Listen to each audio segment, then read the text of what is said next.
TLM है। इसमें क्या है, जब भी हम बच्चे को पढ़ाते हैं कक्षा 1, 2, 3 या 7, 8 तक भी चल सकता है। इसमें सबसे पहले 3 चीजें बताई जाती हैं। 2D शेप में 2 चीजें, लंबाई चौड़ाई, और 3D शेप में लंबाई चौड़ाई और ऊंचाई, तीनों बताया जाता है। जब 3D शेप की बात आती है तो बच्चों को हम ऐसे दिखा देते हैं कि बच्चों ये क्या है, क्यूबॉइड है या क्या है, क्यूब है। लेकिन जो उनके खुले पृष्ठ होते हैं उसको दिखाने के लिए ये TLM यूजफुल है। जब बच्चे से हम क्यूब की बात करेंगे तो सबसे पहले क्यूब किस 2D आकृति से बना हुआ है, ये बात आएगी। तो बच्चे बताएंगे कि क्यूब जो है वो वर्ग से बना हुआ है। फिर हमने कितने वर्गों को मिलाया, तब जाके हमने एक क्यूब का निर्माण किया। जब बच्चों के सामने ये खुला पृष्ठ रखा होता है तो इस चीज को समझ पाते हैं कि 6 वर्ग मिलकर कैसे एक क्यूब का निर्माण कर देते हैं। उसके बाद ही बच्चे बता पाएंगे कि कैसे किनारे हम बता सकते हैं, कितने कोने होते हैं और कितने चेहरे होते हैं किसी भी 3D आकृति। जब उनकी इमेजिनेशन में वो चीज होती है। यहाँ पर ये पॉपअप नेट है। पहले हम बच्चों को बताएंगे कि बच्चों ये एक क्यूब है, लेकिन अभी हम क्यूब के बारे में कोई बात नहीं कर रहे हैं। हमने 6 वर्ग को जोड़ा, 6 वर्ग को हमने जोड़ा। इससे हम सरफेस एरिया भी निकाल सकते हैं, वो बड़े बच्चों का है। 6 वर्ग को जोड़ा। जब हम इस 6 वर्ग को आपस में जोड़ देंगे तो ये हमारा एक क्यूब बन जाएगा। अब हम यहाँ से बच्चों को बता सकते हैं कि बच्चों इसके कितने चेहरे होते हैं, 1, 2, 3, 4, 5 और एक पीछे 6। उसके बाद बच्चों इसके कितने कोने होते हैं, 1, 2, 3, 4, 5, 6, 7, 8। और उसके बाद इसके कितने किनारे होते हैं, जिसे इंग्लिश में साइड्स बोलते हैं।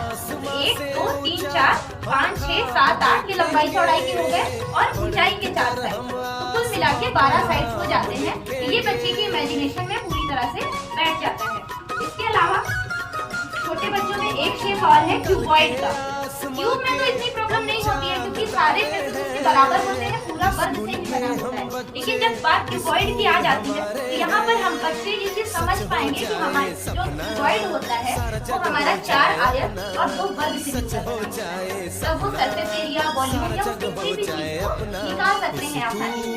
इसी तरह जब हम क्यूबॉइड को वर्क करेंगे, बच्चे इसको कर लेंगे, इसको 3D फॉर्म में देख लेंगे और इसके चेहरे, कोने और किनारे तीनों बता पाएंगे। ये बन गया।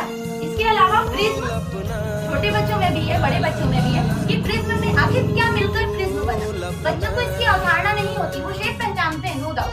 आपने उनसे पूछा कि बच्चों प्रिज्म क्या है, बता लेंगे ये प्रिज्म है। लेकिन जैसे ही आप उनके प्रश्नों को खोल देंगे वो हड़बड़ा जाएंगे, वो नहीं पहचान पाएंगे। तो जब हम पॉपअप नेट के थ्रू पढ़ाएंगे तो हम ये समझ पाएंगे, बच्चे भी समझ पाएंगे कि प्रिज्म, कोई भी प्रिज्म बनाने के लिए सबसे पहले हमें 3 रेक्टेंगल चाहिए, आयत चाहिए और 2 ट्रायंगल चाहिए, तभी एक प्रिज्म का निर्माण हो पाता है। इसके बाद बच्चे बंद करके आराम से इसके चेहरे, कोने और किनारे, फेसेस, कॉर्नर और साइड निकाल सकते हैं और इसकी अवधारणा को भी आसानी से समझ सकते हैं। इसके अलावा पिरामिड बच्चे अक्सर बनाते हैं, स्कूलों में पिरामिड बनते हैं, इसके बारे में भी बच्चे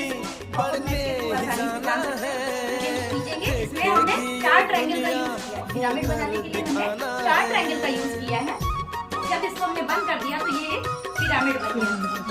इसके चेहरे गिनेंगे तो 1, 2, 3 और एक नीचे है 4। इसके किनारे, कोने गिनेंगे तो 1, 2, 3 और एक 4। और जब इसके साइड्स गिनेंगे, किनारे, तो 1, 2, 3, 4, 5, 6। ये हमारा बन गया ट्रायंगुलर पिरामिड।